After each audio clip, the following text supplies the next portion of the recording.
faith alone, the faith is not alone.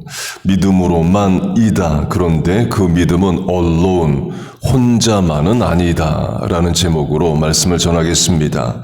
본문은 이로 보건대 as you can see를 말합니다.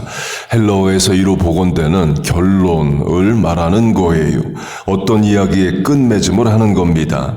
21절부터 시작된 아브라함 이야기의 결론을 말합니다. 그럼 아브라함 이야기는 뭐냐? 참된 믿음, 살아있는 믿음이 아브라함의 믿음이다를 말한 거예요. 그러면서 얘를 하나님이 아브라함에게 아들을 죽여 바치라 하셨을 때 아브라함이 순종했다, 행했다, 실천했다를 말합니다. 곧 행함이 있는 믿음을 말해요. 본문합 21절 의롭다 하심이 행함으로부터 온다. 22절 믿음은 행함과 같이 일하고 행함으로 믿음이 온전케 된다. 23절 아브라함이 하나님을 믿으니 이것을 의로 여기셨다. 24절 이로 보건대 곧 결론적으로 말한다면 의롭다 하심은 믿음으로만이 아니라 믿음으로 의롭다 하심을 받는데 그 믿음은 반드시 행함이 동참된다를 말합니다. 종교개혁가 존 켈빈은 본문에 대해서 이렇게 말했습니다. 오직 믿음만이 의롭게 한다. 그러나 의롭게 하는 믿음은 결코 혼자가 아니다. Faith alone justifies. The faith which justifies is not alone. 행함이 동반되는 믿음을 강조하는 거예요. 그렇게 종교개혁가 존 켈빈은 야고보서의 강조점, 그 믿음은 행함이 있어야 된다. 여기에 대해서 의문이나 도전이 없었습니다. 당연히 여긴 거예요. 그런데 칼빈보다 26년 먼저 태어난 1세대 종교개혁자 루터는 야고보서의 강조점에 대해 의문을 품었습니다. 이유는 야고보서가 믿음만이 아니라 행함도 강조해서 그래요.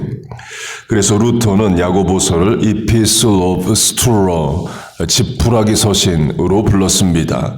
그리고 루터가 성경을 독일어로 번역하면서 신약 성경의 순서를 바꿉니다. 우리가 보는 신약 성경, 곧 정상적인 신약 성경의 순서로는 본문 야고보는 끝에서 8번째입니다. 근데 루터는 최대한 야고보서를 뒤로 밀었어요. 끝에서 3번째에 위치해 둡니다. 야고보서, 유다서, 계시록 순서로 놓아요. 야고보서를 그만큼 싫어했습니다. 루터는 훌륭한 신학자요 목회자입니다. 루터가 목숨 걸고 교황청과 싸웠기 때문에 종교개혁이 일어났고 루터보다 26살이 늦은 켈빈이 루터가 먼저 해놓은 게 있기 때문에 종교개혁을 칼빈이 완성을 신학적으로 한 겁니다. 그러나 루터가 야고보서를 오해한 것은 루터 신학의 약점입니다. 루터는 의롭다 하심을 믿음으로만을 강조했습니다. 이유는 당시 중세 유럽이 그랬기 때문에 그래요. 로마 카톨릭이 면죄부, 인덜전스를 파는 것으로 대표되는 행함을 강조해서 그렇습니다. 그래서 반작용으로 루터는 오직 믿음은 구원은 믿음으로만 얻는다를 강조한 겁니다. 당연히 맞는 말이에요. 그런데 루터가 오직 믿음으로의 근거로 삼은 로마서 자체도 행함을 강조합니다. 루터가 붙잡은 말씀은 로마서 1장 17절입니다. 오직 의인은 믿음으로 말미암아 살리라. 그런데 한 장 뒤인 로마서 2장 13절은 이렇게 말합니다. 의인은 율법을 듣는 자가 아니요 오직 율법을 행하는 자라야 의롭다 하심을 얻으리니로 어떻게 의롭다 하심을 받느냐? 말씀을 행함으로 행함을 강조하고 있어요. 그 로마서든 야고보서든 진짜 믿음, 참된 믿음, 살아있는 믿음, 구원의 믿음은 행함이 동반된다를 모두 강조하는 겁니다. 그런데 루터가 야고보서를 오해해서 오늘날 저 같은 설교자들이 그냥 당연한 말씀으로 지나갈 수 있는 것을 이렇게 길게 설명을 해야 되는 것은 루터 때문입니다. 당연한 말씀을 변호를 해야 되는 일이 루터 때문이에요. 확대 적용하면 하나님은 루터가 완벽한 사람이라서 쓰신 게 아닙니다. 부족함이 있지만 야고보서를 잘못 해석하기도 했지만 루터의 하나님을 사랑하는 마음, 불의에 대해서 참지 못하는 용기, 그의 믿음, 장점을 사용하신 거예요. 다윗도 마찬가지입니다. 다윗도 온전한 인생 아니죠. 간음하고 살인합니다. 그러나 하나님의 마음에 합한 자인 다윗의 장점, 신앙을 하나님이 사용하십니다. 우리도 마찬가지죠. 우리가 완벽한 인생이어서 하나님 앞에 나오는 게 아닙니다. 다 부족하고 허물 많은 인생이지만 하나님 앞에 나와 신앙생활하고 하나님은 또 우리의 장점, 강점으로 우리의 인생을 사용하십니다. 루터가 붙잡은 로마서 1장 17절 오직 의인은 믿음으로 말미암아 산다는 바울이 하박국 말씀을 인용하는 겁니다.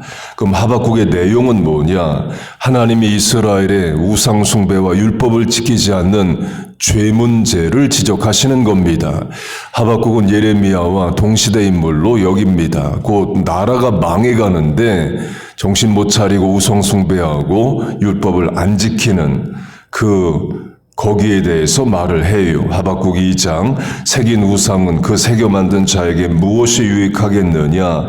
부어 만든 우상은 거짓 스승이라. 그리고 백성이 율법을 지키지 않는 부분을 지적하십니다. 하박국 1장 율법이 해이하고, 그 말은 우상을 제거하고 율법을 잘 지키라는 거죠.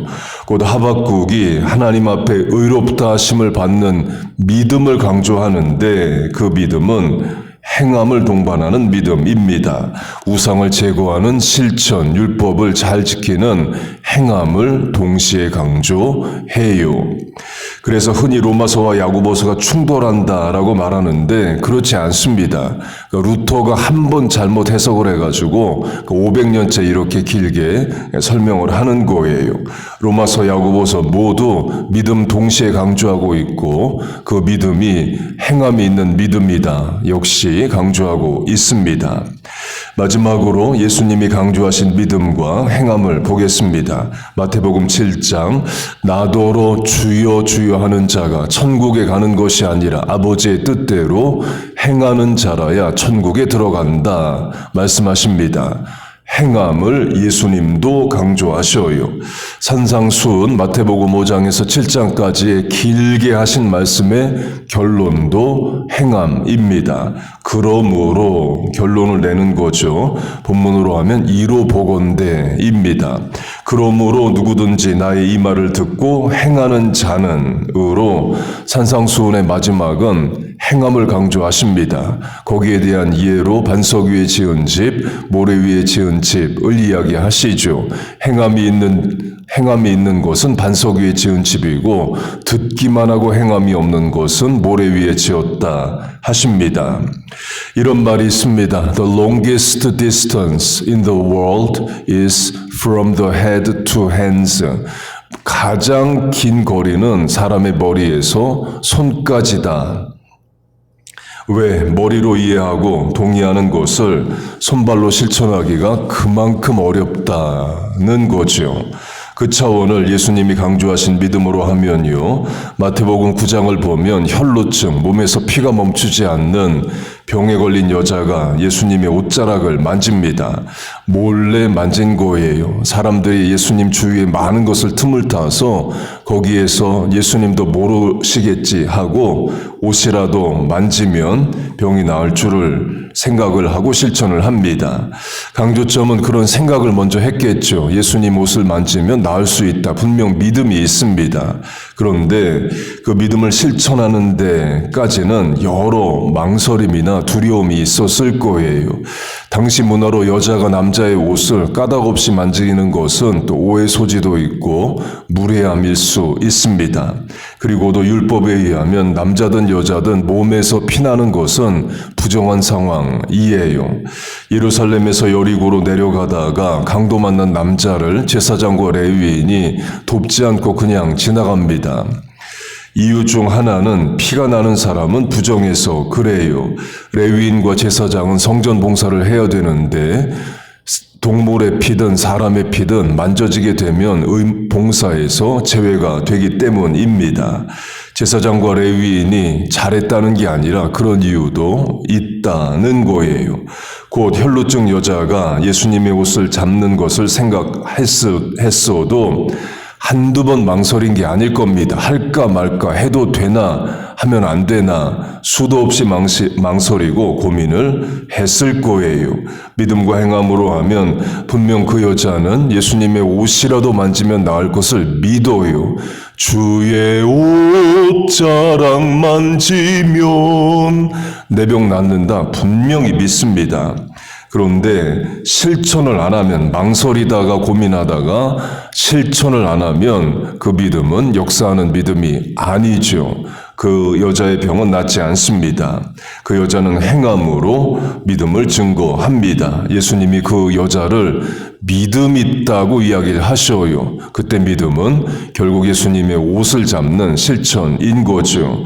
똑같은 차원으로 중풍병자와 친구들이 예수님 앞에 나오는 것도 마찬가지입니다. 중풍병자 본인도 친구들도 예수님을 만나면 병이 나을 것을 믿어요. 그러니까 나온 거죠. 그런데 믿기만 하고 예수님 앞에 나오지 않는다면 병이 낫질 않습니다. 물론 중풍병자는 친구들과 같이 나옵니다.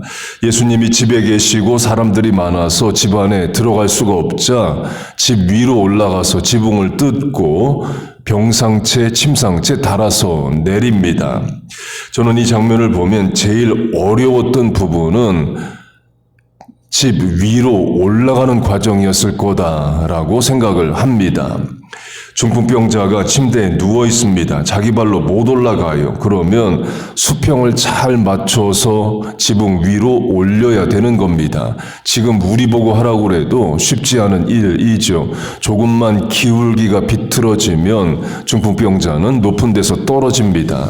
죽을 수 있어요. 물론 업어서 올라갔다 할 수 있지만 어쨌든 지붕 위로 올라가는 병자를 올리는 과정 자체가 힘든 실천입니다. 강조점은 그들의 믿음은 행함으로 증거되었다 이에요. 예수님이 그들의 믿음을 칭찬하시는데 결국은 예수님 앞에 나오는 믿음인 거죠. 적용하면 실천하세요. 읽은 말씀, 들은 말씀 실천하세요. 물론 새벽에 나오는 여러분들만한 실천이 없죠. 이미 잘하고 계셔요. 구체적인 예를 들면 망설이는 것들을 실천하세요. 내 건강을 위한 거든 또 인격의 또 성숙함이든 유익한 일이든 신앙적인 결정이든 여러 이유로 할까 말까 고민하고 망설이는 일들이 있다면 실천하세요. 작심삼일이 된다 해도 3일이라도 실천하고 또 4일째 다시 작심삼일하면 또 3일하고 그러면 되는 거죠. 혈루증 여자 분명히 망설였을 겁니다. 내가 예수님 옷을 잡아도 되나? 그러나 그 망설임 결국 이기고 실천해서 오래된 병이 낫습니다. 그렇게 야고보서가 말하는 믿음은 행함으로 증거되는 믿음이에요. 그 믿음과 행함을 우리와 자녀들에게 주시기를 주의 이름으로 축복하고 축원합니다. 아멘. 기도하겠습니다. 하나님 아버지, 우리와 자녀들에게 믿음을 주시옵소서. 구원의 믿음을 주시고 그 믿음이 말씀의 순종과 행함으로 능력 있게 증거되게 하여 주시옵소서. 옳고 바른 일 잘 판단하게 하시고 또 망설이거나 두려워하지 않게 하시고 실천함으로 역사가 있게 하여 주옵소서. 하나님, 올 한 해 이렇게 시작하고 또 기도하고 간구합니다. 새벽에 나와 기도하는 성도의 인생을 삶을 도우시고 은혜를 내려 주옵소서. 하늘의 능력과 힘으로 올 한 해 살게 하여 주옵소서. 예수님의 이름으로 기도하옵나이다. 아멘.